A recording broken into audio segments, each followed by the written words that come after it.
Hello to everyone facing the screen. My name is Eva Jin, your presenter, PowerPoint designer, and entertainer. Today, our focus is integrating theories and practice for second language writing development. The context in which we discuss the issue is Chinese universities, where English is taught as a foreign language. So you may be curious about who I am and why this topic. Me? I spent my undergraduate years in Hua University in China as an English major, which accounts for 4 out of 11 years of personal English learning history. As an advanced English as a foreign language learner, I was also a writing instructor. I taught TOEFL writing for EFL learners in Nanjing. In short, I had abundant L2 writing experience and some L2 writing teaching practice. And now, I am a graduate student in Peabody College, Vanderbilt University. I study English education and I am trained as a pre-service teacher. More importantly, I am guided by the awesome Professor Stacy Johnson into the world of second language acquisition theories and researches. Even as a novice in SRA field, I noticed the gap between theories and practice.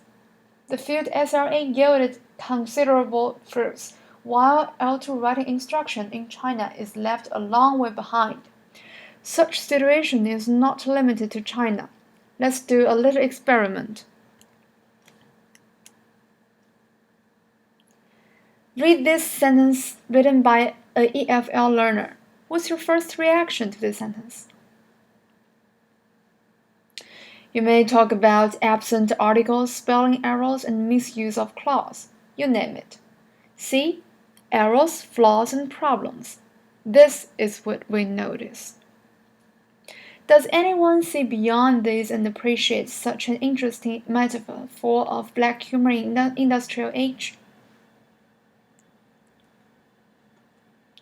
For some reasons, the so-called errors, flaws, and problems stand out easily, and more often than not, writing teachers become grammar Nazis and fight for the war that never ends. However, someone says, there is no such thing as errors, flaws, and problems. They are just learner language. And this someone is Bill Van Patten, who refers to himself as the diva of SRA. Learner language is one of the essential concepts in SRA. In our context, I narrow its definition to the developing language of an L2 learner that is shaped or formed by interactions between L1 and L2 input and more factors.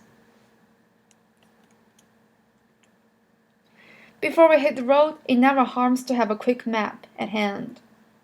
To begin with, I will introduce the less than ideal tradition in the context, obsession with flaws, errors, and problems. I will talk about the roots and the relevant teaching practice. And then luckily, we have the antidote in SRA. Learner language might be the key for gaining a new perspective on this issue, and I will state why and how SRA help with the issue. In addition, I will present a literature review on L2 writing researchers in China. We have pioneer researchers with great insight for SRA theories and L2 writing instruction. Standing on the shoulder of giants give us better view. And then bad news again, because we will witness the ongoing gloom, the huge gap between theories and researchers and practice persists. I will collect evidence, including tons of English writing error correction papers and surveys of L2 writing teaching practice to prove my point. Finally, I have some recommendations for L2 writing instruction teachers and their administrators and Department of Education.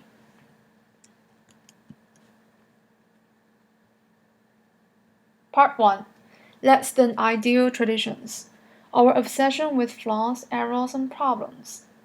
EFL teachers in China is obsessed with so-called flaws, errors, and problems, as I am obsessed with topic choosing.